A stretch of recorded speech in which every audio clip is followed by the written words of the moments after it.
Good morning everybody, myself Acharya Vishvendra. एक question आपसे discuss करूंगा। किसी मटेरियल के लिए आपको स्ट्रेस स्ट्रेन कर्व एक दिया हुआ है और ये जो पार्ट ओ ए है this is given to be linear.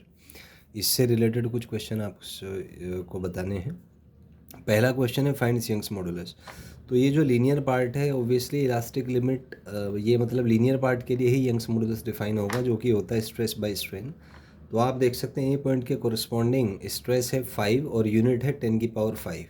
तो स्ट्रेस आ जाएगा 10⁵ इंटू 5। स्ट्रेन इस पॉइंट पे 10% है, परसेंट मैंने 1/100, तो 10/100 हो जाएगा। आप इसको सॉल्व करेंगे 5 इंटू 10⁶ न्यूटन पर मीटर स्क्वायर आ जाएगा। Next is find proportional limit. तो ए तक क्योंकि स्ट्रेस के स्ट्रेन के डायरेक्टली प्रोपोर्शनल है, तो A is the proportional limit here. Next is elastic limit. तो ये जो बी पॉइंट होता है इसी को कहते हैं इलास्टिक लिमिट। मतलब ये होता है कि बी तक अगर आप इसको खींचेंगे और बी से जस्ट पहले अगर छोड़ देंगे तो वापस ये ए पे मतलब अपनी नेचुरल शेप पे आ जाएगा। लेकिन अगर आपने इसको बी के बियॉन्ड स्ट्रेन दी तो फिर ये नेचुरल शेप में नहीं आ पाता। तो जो इलास्टिक लिमिट है वो पॉइंट बी से डिनोट की जाती है।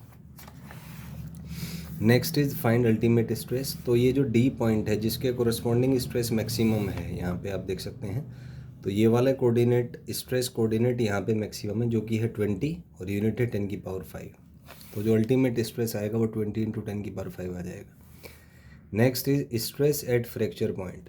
तो फ्रैक्चर पॉइंट यहाँ पे ई है। तो आप देख सकते हैं कि ई के कोरस्पॉन्डिंग जो स्ट्रेस है वो कुछ ये है और इसका वैल्यू दिया हुआ है 16, यूनिट है 10⁵। तो स्ट्रेस एट फ्रैक्चर पॉइंट आ जाएगा 16 into 10⁵। Next is strain at fracture point.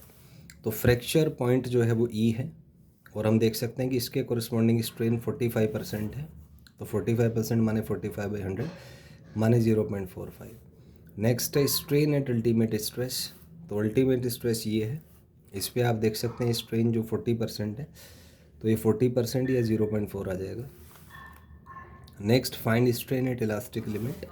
तो इलास्टिक लिमिट है पॉइंट बी और आप देख सकते हैं बी पॉइंट पे इलास्टिक लिमिट 15% है, तो ये 15/100 या 0.15 आ जाएगा।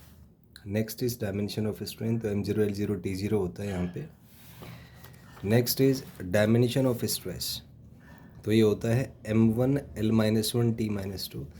Next is stress upon strain. तो स्ट्रेन डायमेंशन लेस है तो स्ट्रेस बाई स्ट्रेन का डायमेंशन होगा M1 L-1 T-2। Next is Young's modulus. तो यंग्स मॉडुलस का डायमेंशन होता है M1 L-1 T-2। Next is bulk modulus. It also has the same dimension M1 L-1 T-2। Next is shear modulus. It also has the same dimension M1 L-1 T-2। Next is energy density. It also has the same dimension M1 L-1 T-2।